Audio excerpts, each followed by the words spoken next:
Para a gente fazer um material de tecido, eu vou utilizar esse tecido daqui, do site SketchUp Texture Club.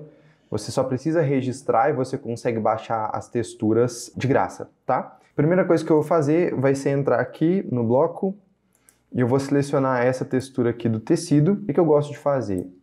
Alterar o nome e eu vou simplesmente excluir esse diffuse aqui, ó. Vou excluir tudo porque a gente vai gerar esse material do zero. Então, eu vou utilizar o método padrão. Para quem não tem esse PBR, eu acho interessante a gente utilizar esse método padrão aqui para vocês entenderem como funciona, né? Então, eu vou adicionar aqui no Diffuse.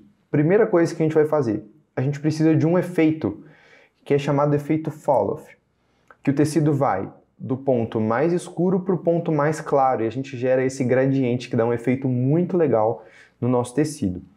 Para corar, eu vou escolher um tecido mais escuro e eu vou adicionar aqui esse mapa vermelho aqui e a gente vai mudar a cor dele, tá? Então eu vou adicionar esse mapa vermelho e dentro dele eu vou wrap in e colocar um color correction para a gente poder colocar ele sem saturação e deixar o tecido mais cinza. Eu vou deixar ele mais escuro assim para a gente ter essa variação. Então eu vou colocar esse tecido cinza aqui, vou copiar a textura para a cor B, e agora que ficou tudo padrão, né? Eu vou vir aqui no Color Correction e eu vou aumentar um pouco essa claridade. Vou aumentar um pouquinho o contraste também, para a gente não perder essas fibras. Então tá bom, eu aumentei essa claridade, e nas bordas agora a gente tem esse tecido mais claro, tá bom? Então eu vou voltar, a gente vai ter essa função já aplicada, e eu vou aqui mudar para Fabric. Só o modo de visualização mesmo para a gente entender que nessas bordinhas, ó, em que o tecido não está paralelo, a gente tem o efeito acontecendo, né? Eu não vou adicionar reflexo nenhum, porque um tecido não tem reflexo, tá? E eu vou vir aqui direto, tirar o nosso displacement e adicionar um bump. Então, vou adicionar um bump. E com esse bump, a gente pode adicionar ou um mapa normal, que eu vou vir aqui ó, em bitmap, e selecionar o mapa normal que já veio junto com o bloco, ou a gente pode utilizar o método de fazer um Ambient Occlusion junto com o Displacement. É um método que eu acho muito interessante. O que eu vou fazer? Vou dar um Clear aqui, e o que a gente tem que adicionar é um mapa de Mix Map, em que a gente vai estar misturando os dois mapas, tá? Então eu vou dar aqui um Mix Map, e no Mix Map eu vou colocar um Color no top, né, a primeira cor, e eu vou adicionar essa textura aqui de Displacement. Voltando aqui, eu vou adicionar... Tá vendo que ele está misturando? Ele está misturando os dois mapas. Então, no caso, ele está misturando o meu Displacement com a cor, já que eu não tenho nenhuma textura aplicada. Então, eu vou adicionar aqui no lugar dessa cor, eu vou colocar o Ambient Occlusion. Por que eu estou fazendo isso tudo, gente? Vocês devem estar se perguntando, né? A questão é a seguinte. Com o Displacement, a gente vai ter os pontos do tecido que vão estar saindo para cima ou para baixo. O Ambient Occlusion é um mapa de sombras de contato.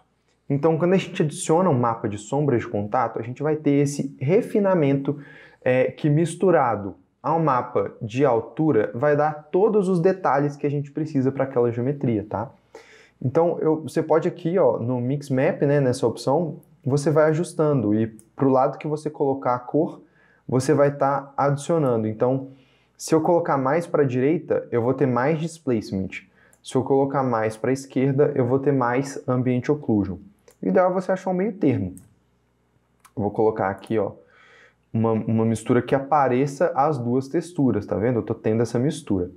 E agora eu vou voltar e nosso bump já vai estar aplicado aqui, tá? Eu vou deixar essa intensidade em 1 para a gente ver como que isso vai estar ficando no render, mas a questão é essa, gente. Acho que o máximo que a gente pode fazer aqui, talvez, para melhorar isso, é deixar essa segunda textura aqui um pouco mais clara, para a gente ter bastante essa diferença de tons, tá? Vou voltar aqui, ó. E a gente já pode ver que isso já deu uma diferenciada. E agora o que a gente vai ter que fazer é ajustar o mapeamento, porque como a gente pode ver aqui, tá bem esquisito, né? Por que ele tá com essa cor aqui, gente? Porque a textura original foi a textura vermelha. Então ele vai ficar com esse aspecto vermelho mesmo, mas no render ele vai estar cinza. Por sorte, já está bem mapeado, né? As texturas já estão seguindo o ritmo que a gente quer. Então eu vou só diminuir esse tamanho aqui, ó.